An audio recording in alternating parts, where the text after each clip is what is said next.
This is Mrs. Alexander, and this is your Manner versus Cause of Death PowerPoint for PBS. First, we need to know the definition of biomedical science. The name of the course you're in is Principles of Biomedical Science, or Biomed. The application of principles of the natural sciences, especially biology and physiology, to clinical and medicine. So it's when you apply what you're learning through these different types of sciences, and you use them in the classroom. Biomedical science is different than forensic science. Forensic science is what CSI agents use. It's when they apply the scientific knowledge to questions of civil and criminal law. So when there's some sort of case that's involved, it allows investigators to determine manner and cause of death. Manner and cause of death are two totally different things, and it's important that you know the difference. Manner of death, you can remember the little phrase, "nash you."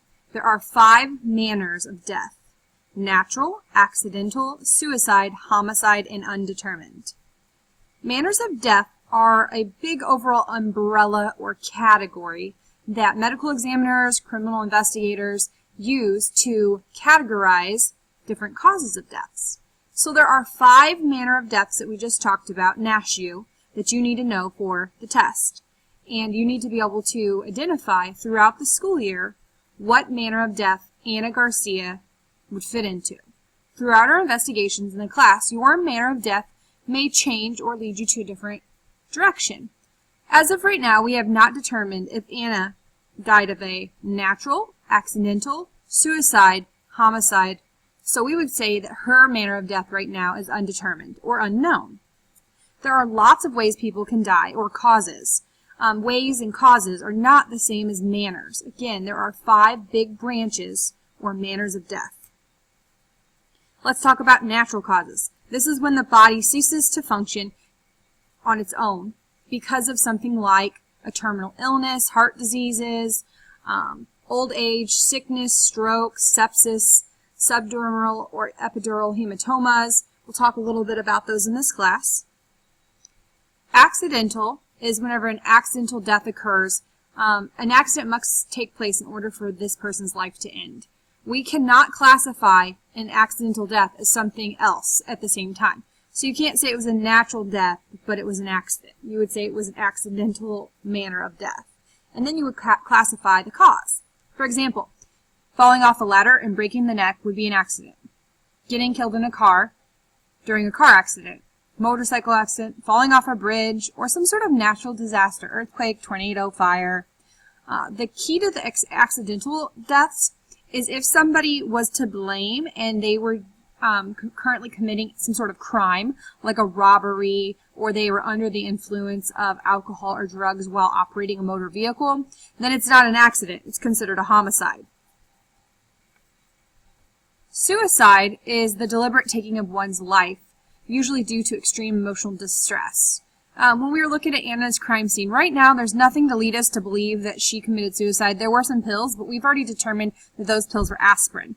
And we'll get her first autopsy report here in a little while that'll tell us whether or not the dose of aspirin that was in her system was detrimental or could have caused her to die. However, most people don't use aspirin as a way of committing suicide.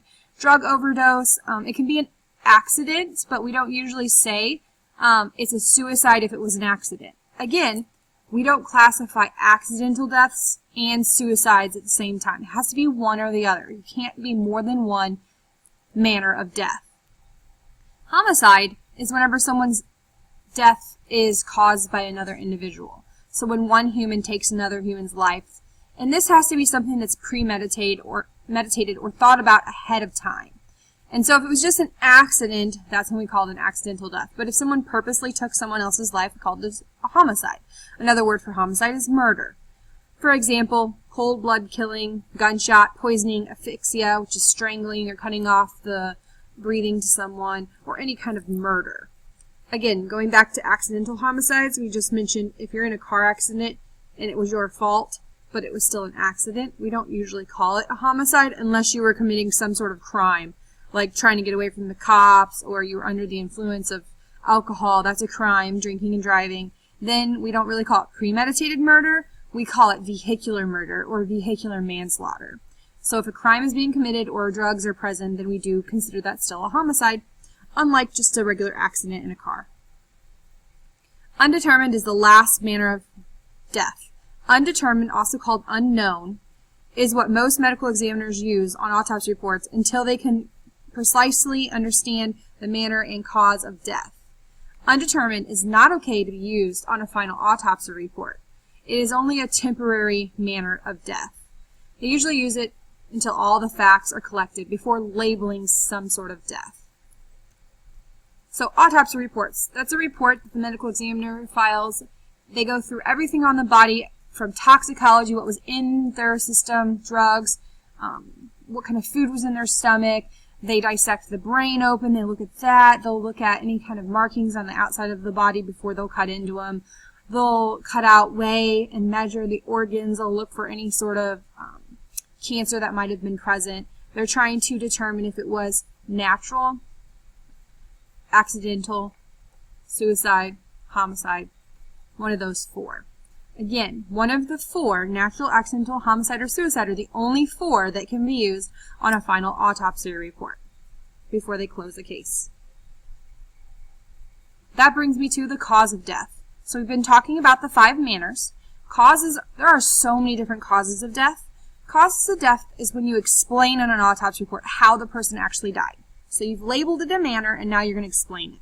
The cause can be a gunshot, or breathing stopped, or insanguination, which is bleeding to death. You cut yourself and you bled out, or stabbing caused you to bleed out.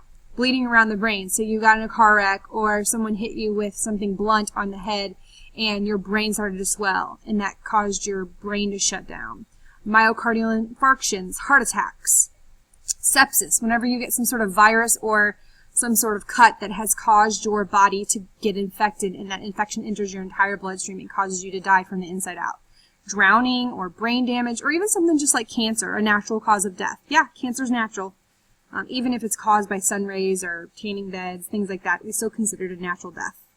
Here's a little flow chart I made you. You guys can kind of look it over. It's got the 5 manners listed, branching off, big umbrella, big categories, and then underneath them are the different causes, the different descriptions of deaths.